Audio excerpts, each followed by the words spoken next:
Suddenly, the psychedelics are at the center of this new approach to healing.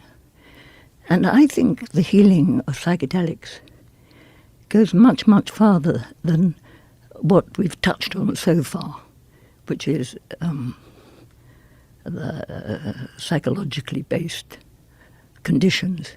I think it can be very, very useful in different doses, because what is so wonderful about psychedelics is to have totally different effects in the different dose. Right. And at the micro dose, I'm beginning to have evidence, and I'm just starting a study, which shows amazing potential results of microdose for Alzheimer's. Really? Yeah. Interesting. Absolutely amazing, remarkable. Really? Yeah. And I was watching a video yesterday on cannabis and Parkinson's. It was incredible. Yeah. There was a gentleman who had horrible loss of control of his body and the shaking, and they gave him cannabis oil. Yeah. And he put it under his tongue, and a few minutes later, he's lying back on the couch, and then he holds his hands out, and his hands are dead straight. I'm like, this is extraordinary. Extraordinary. And my partner before, who is the father of my children, he got Parkinson's. Sounds very well. I'm very fond of him. Mild Parkinson's, but still it was Parkinson's. And so I'd heard how, and I studied it, how microdosing ibogaine is very good for minimizing. So I'm setting up a research into that. Interesting. You know, I think also... Yeah, this is the gentleman right here. This is exactly the video that I saw. So this guy has terrible loss of control of his body. He can barely hold the cannabis oil in his mouth. Poor man. Yeah. I mean, he's struggling so bad. But now, it says 1:37 p.m. This is when he takes it. And then you see just a few minutes later, they show him lie back. And this is at... Go ahead, Jamie. That's 1:41. Look at this. I mean, not even 10 minutes. That is magic. And look at this. And he's fine. He sits up. And he's just blown away by it. He's like, it's so quickly. And look at his hands. Incredible. No, that is wonderful. I have a friend who has a child that has pretty severe autism.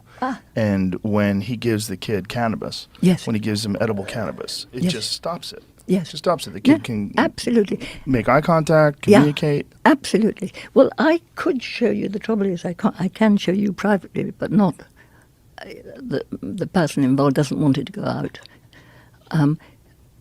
Of a wonderful old lady of 97 who had Alzheimer's for 7 years or something, but she was very bright. She was a poet and a poetry and was looked after by her son.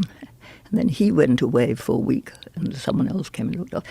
And when he came back, she was in a kind of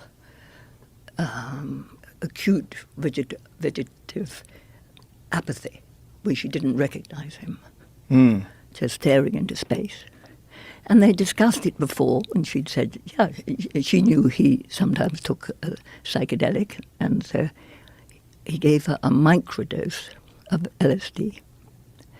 And an hour later, I've got the photograph, she's a little sparkling old lady with her full contact with him, saying, I feel so wonderful, let's read some poetry now. Wow. You know, just like that man. Yeah.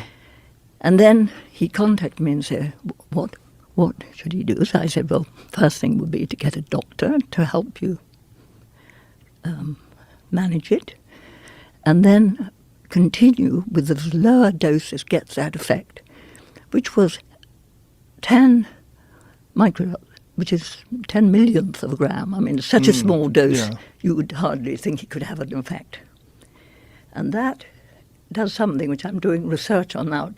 I think it's to do with the connectivity between the different brain centers, which I think it sparks. And it brought her back. And her children said it was just remarkable. It's incredible. You know, and I've noticed the same things. I'm in the middle of getting going on an autism study, because I think certainly with level 1, the layer lower,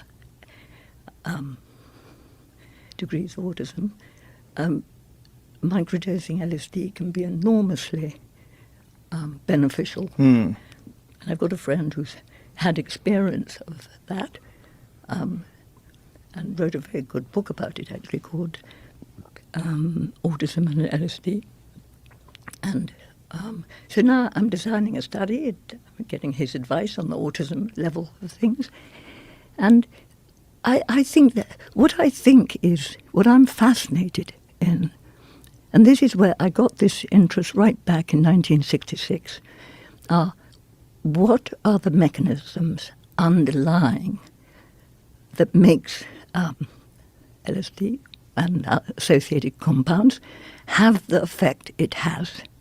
And obviously then there was no brain imaging, so it was very difficult to see inside the brain. One could only theorize about it, make hypotheses. And so this Dutch scientist who I had a long relationship with had this hypothesis that it constricts, it's a vasoconstrictor, constricting the veins, so blood comes into the capillaries, can't get out, the capillaries blow up and squeeze out the cerebral spinal fluid, and then slowly over the hours, gravity pulls the blood down again. So that's the theory. Yeah, and you go back to normal. But during that period of more blood in the brain, you have more energy. Now I'm looking into, how does it make more energy apart from providing more glucose and oxygen? And I've got a very, very interesting something which is coming up, which I'll tell you on my next talk about. Okay.